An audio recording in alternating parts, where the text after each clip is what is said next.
What's going on, everybody? You know who it is here, and it's time for another episode of Collection Update.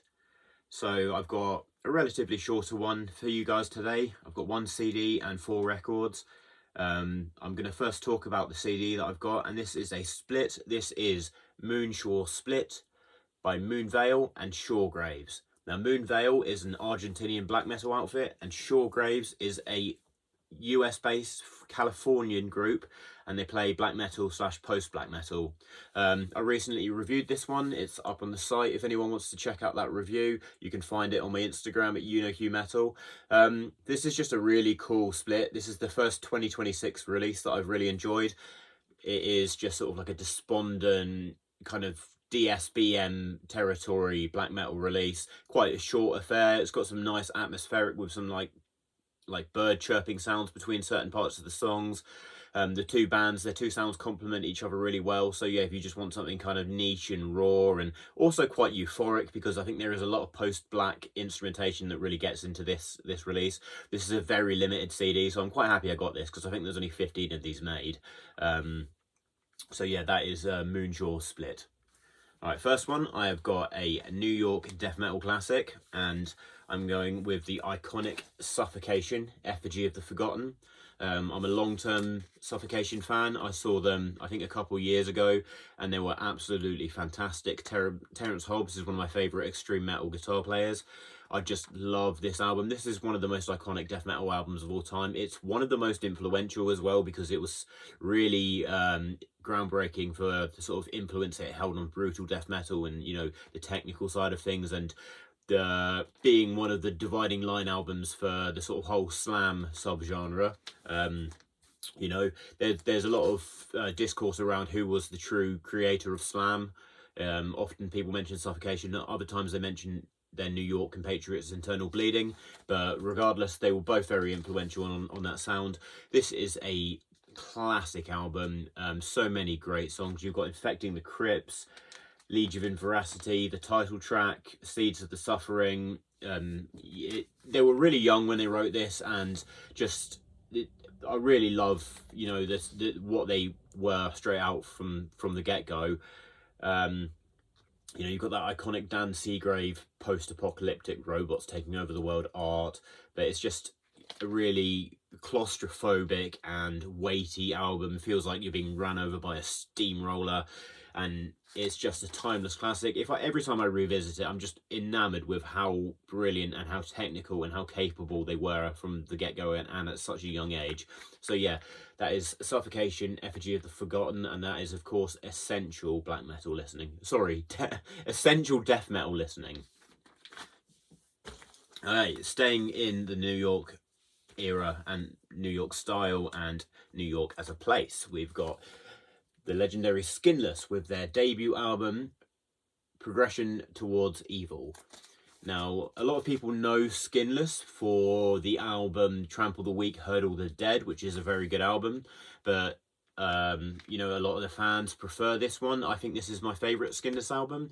This was when they were a bit rawer, a bit more youthful, a bit more unhinged in terms of, you know, the way that they approached songwriting and their unique approach to sound play. There's a lot of very dirty and dark humour in this one. Some of the song titles go, let's have a look, Tampon Lollipops and Contaminated, Scum Cookies, Crispy Kids, Fetus Goulash. You know what you're getting into when you listen to this thing.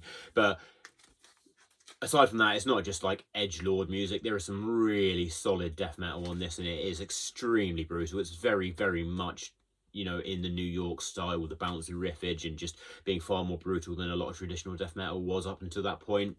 Underrated album, I think. It gets overshadowed by Trample the Weak, but I think this is a phenomenal record, and I'm really glad I wanted this. I wanted this in the collection for so long, and I finally got around to having it.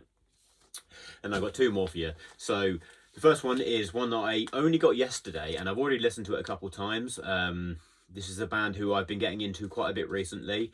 Really appreciate their sound to black metal. It's really uplifting, really powerful, and they just seem to be getting better as they release more and more music. I'm talking about Havukruunu. I believe Havukruunu are out of Finland. and this is their third album. It has a rather long title. I'll leave it down in the description for you guys. I can't quite pronounce it, but you know, it features phenomenal guitar playing, really dramatic rhythmic progressions that propel the songs forward and give it a really triumphant sort of battle chargey sound. There's something very heavenly about it, almost like something kind of transcendental. It strikes a kind of really weird lane within black metal as a whole, because it's so, I mean, obviously it's very powerful, it's heavy, but it's also surprisingly uplifting for a band that plays this kind of style. And it doesn't lose any of its edge. They're just a phenomenal group of musicians. Like I've already said, the guitar playing's great, the drumming's great, the vocals on this thing, you get lots of cool gang vocals and some great singing, but also, you know, really retchy distorted vocals that are just fantastic. I love the album artwork on that as well. I'm getting some real Lord of the Rings vibes, you know, like the Witch King sort of thing.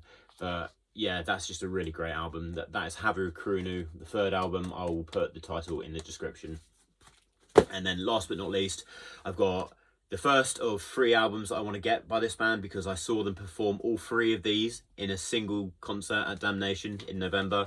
I'm talking about Belgium's Weigedood, and this is their trilogy. This has got quite a complicated name for my English brain to try and comprehend, but this is just the first record from that trilogy. And Weigedood, they don't play the most sort of traditional and straightforward conventional black metal. They play sort of, there's a lot of modernisms in it that may be a bit off-putting for some of the purists, but for me, I think it's really powerful. I love the album artwork, I love their band logo, and seeing them perform it live was my favourite black metal performance that I've been to. I just think it is so good. I think the riff writing for black metal is unconventional, and for a guitar player like myself, it's really interesting to hear the ideas that goes into this. It's very despondent, very dark, and very hopeless, but I read up a bit about Weigedood, and apparently like the mission statement of the band is to make music for people who aren't afraid to take on the sort of difficult things in life head on, and I think that really does encapsulate what I think Weigedood is about. So yeah, if you want something kind of hi-fi as far as black metal goes, but also very intense with great vocals, great drumming, great instrumentation all around, you best check this one out. Of the trilogy, this isn't even my favourite disc. So like I said, I'm going to try and get the other ones because I'd really love to own them all and just, you know, sit through the whole thing in one sitting. But yeah, just really great band. I'm really glad I got to see them. So yeah, guys, as always, stay brutal, and I will see you for the next video coming up very soon. You know who it is.